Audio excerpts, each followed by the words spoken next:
ಬೇಕಾಗುವಂಗೆ ಸೊಗಸಾಗಿ ಮೇಯ್ಕೊಂತ ಆರಾಮಿದ್ಬಿಡು ಅಂತ ಅನೇಕ ಶಾಸಕರಿದ್ದಾರೆ. ಅಂಥವ್ರಲ್ಲಿ ಇವರು ಅಷ್ಟು. ಆ ಇಬ್ಬರು ಯಾರು ಅಂದ್ರೆ, ಒಬ್ಬರು ಸಿದ್ದರಾಮಯ್ಯ ಸುತ್ತಮುತ್ತ ತಿರುಗುತ್ತಾ ಬಗಲಲ್ಲಿ ಚೀಲ ಹಿಡ್ಕೊಂಡು ಬ್ಯಾಗ್ನ ಹಿಡ್ಕೊಂಡು ಅಡ್ಡಾಡುವಂಥ ಸದಾ ಸ್ಮೈಲ್ ಕೊಡುವ ಮಾತಿಲ್ಲದ ಮೌನ ಆಗಿರುವಂಥ ವ್ಯಕ್ತಿ ನಮ್ಮ ರಾಮದುರ್ಗ ಶಾಸಕ ಅಶೋಕ್ ಪಟ್ಟಣವ್. ಅವ್ರು ವಿಶೇಷವಾಗಿ ಮಾತಾಡಿದ್ದು ಭಾಳ ನಾವು ನೋಡಿಲ್ಲ ಮತ್ತು ಭಾಳ ಆಂಬಿಷಿಯಸ್ ಅಂತೂ ಎಂದೂ ಅನಿಸಿಲ್ಲ.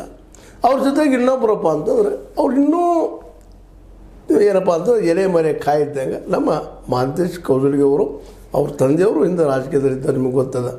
ಅವರು ಸಹಿತ ಮೌನವಾಗಿ ತಮ್ಮ ಕೆಲಸ ಮಾಡ್ಕೊಂಡು ಹೋಗುವಂಥವರು, ದೊಡ್ಡ ಆಸೆ ಆ್ಯಂಬಿಷನ್ ಇದ್ದವರು. ಅವರು KLE ಅಧ್ಯಕ್ಷರು ಹೌದು. ಇವರು ಈ ಸಲ AC ಟ್ರಾನ್ಸ್ಫರ್ ಸಲುವಾಗಿ ಒಂದಿಷ್ಟು ಹೆಸರು ಕೇಳಿ ಬರ್ತಾಯಿದೆ, ಇವರು ಮಾತುಗಳು ಕೇಳಿ ಬರ್ತಾಯಿದ್ದಾವೆ. ಅದು ತಮಗೆ ಬೇಕಾದಂಥವ್ರು ನೇಮಿಸ್ಕೊ ಸಲುವಾಗಿ ಅಂತ.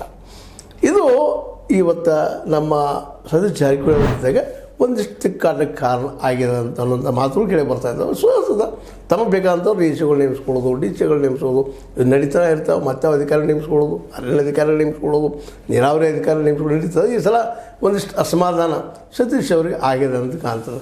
ಅವರನ್ನು ವ್ಯಕ್ತಪಡಿಸಿದಾಗ ಇದೆಲ್ಲ ಕದಿ ಒಂದೊಂದಾಗಿ ಹೊರಗೆ ಬರ್ತಾ ಇದ್ದಾವಂತ. ಅದರಲ್ಲೂ ಮುಖ್ಯವಾಗಿ ಸ್ವತಃ ಸತೀಶ್ ಅವರು